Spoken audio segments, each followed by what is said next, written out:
नमस्कार दोस्तों। निकल गई अडानी ग्रुप के गुब्बारे की हवा। ऐसा हम नहीं कह रहे, ये कहना हिडनबर्ग की रिसर्च रिपोर्ट का है जिसने पूरी मार्केट में सुनामी ला दी है। आखिर क्या है हिडनबर्ग रिसर्च रिपोर्ट? एक्चुअल में हिडनबर्ग एक जर्मन एयर स्पेसशिप था जिसमें 1937 में बहुत भयानक आग लग गई थी और 35 लोगों की मौत हो गई थी, जिसे ह्यूमन मेड अवॉइडेबल डिजास्टर कहा गया। और जो हिडनबर्ग इंसिडेंट हुआ था, इसके नाम से हिडनबर्ग रिसर्च रखा गया। हिडनबर्ग रिसर्च की स्थापना नाथन एंडरसन ने 2017 में की थी। अमेरिका की यूनिवर्सिटी से उन्होंने इंटरनेशनल बिजनेस मैनेजमेंट की पढ़ाई की है।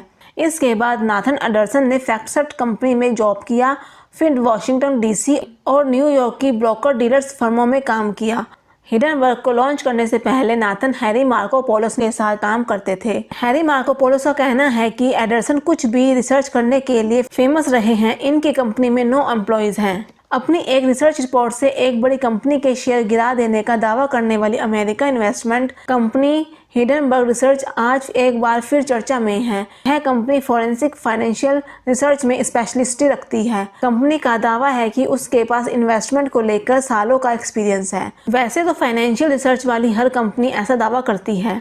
ये कंपनी इन्वेस्टमेंट के लिए फैसला देने के लिए एनालिसिस को बेस तो बनाती ही है, साथ ही कंपनी का दावा है उनकी पोल खोलना और सामने लाना उनका उद्देश्य है। हिडनबर्ग कई कंपनी के शेयर गिरा चुकी है। हिडनबर्ग ने इलेक्ट्रिक कार कंपनी मुलेन टेक्नोलॉजीज और एसओएस नामक एक चीनी ब्लॉकचेन क्रिप्टो माइनिंग फर्म के बारे में रिपोर्ट जारी की है। हिडनबर्ग का एक मेन काम और है वो अपने इन्वेस्टर को फायदा पहुंचाना।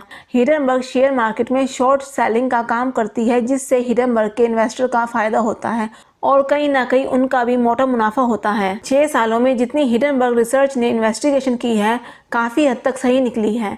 हिडनबर्ग का कहना है कि हिडनबर्ग ने अडानी ग्रुप के लिए 2 साल से रिसर्च करना शुरू किया और हिडनबर्ग का कहना है कि अडानी के शेयर 85% डाउन जाएंगे। और सबसे बड़ी बात, इस बार हिडनबर्ग रिसर्च ने अडानी ग्रुप का 20,000 करोड़ एफपीओ के मार्केट में आने से 48 घंटे से पहले ही सोशल मीडिया और न्यूज़पेपर में भूचाल सा ला दिया है। जैसे ही ये न्यूज़ मार्केट में आई, जिन लोगों ने शेयर मार्केट में पैसे लगाए हुए थे उन लोगों को लगा था कि कहीं मार्केट क्रैश ना हो जाए। लेकिन इस बार हिडनबर्ग ने अपना पैसा अडानी ग्रुप के बॉन्ड्स पर लगा रखा था, तभी मार्केट में बॉन्ड्स आने से पहले ही अपनी रिपोर्ट को पब्लिश कर दिया। और जैसे ही हिडनबर्ग ने ये रिपोर्ट 24 जनवरी को पब्लिश करी, 24 जनवरी को अडानी तीसरे नंबर पर थे, 27 जनवरी को 7वें नंबर पर आ गए थे, 1 फरवरी को 15वें नंबर पर, 2 फरवरी को 17वें नंबर पर, 3 फरवरी को 21वें नंबर पर और 5 फरवरी तक अडानी दोबारा 17वें नंबर पर आ गए। अडानी ग्रुप को 10 दिन में 9 लाख करोड़ का नुकसान हुआ, जो कि अडानी ग्रुप में मार्केट कैप 24 जनवरी को 19.2 लाख करोड़ थी, जो अब 10 लाख करोड़ रह गया है। हिडनबर्ग की रिपोर्ट के अनुसार अडानी ग्रुप ने अपने शेयर्स की 85% ओवर वैल्यू लगा रखी है। हिडनबर्ग ने अडानी ग्रुप पे कई आरोप लगाए हैं, जैसे स्टॉक मैनिपुलेशन का, जिसमें हिडनबर्ग का कहना है कि अडानी ग्रुप ने अपने शेयर पे प्राइस मैनिपुलेटेड कर रखा है।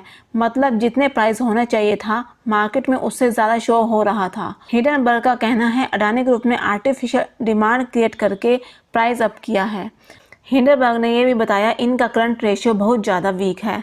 हिडनबर्ग का कहना है कि इन्होंने अपने शेयर पर लोन लेकर शेयर को गिरवी रखा है, जैसे अडानी ग्रीन एनर्जी में 60% में से 4% को, अडानी पावर में 74% में से 25% को, अडानी ट्रांसमिशन में 74% में से 6% को, अडानी एंटरप्राइजेस में 72% में से 2% को, अडानी पोर्ट में 65% में से 17% को।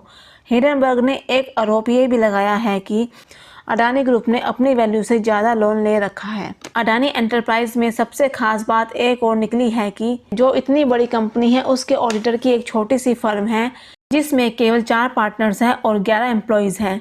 टोटल मिलाकर ऑडिटर फर्म में केवल 15 लोग हैं। और यहाँ तक कि एलआईसी और एसबीआई ने भी अडानी ग्रुप के शेयर परचेज किए हुए हैं।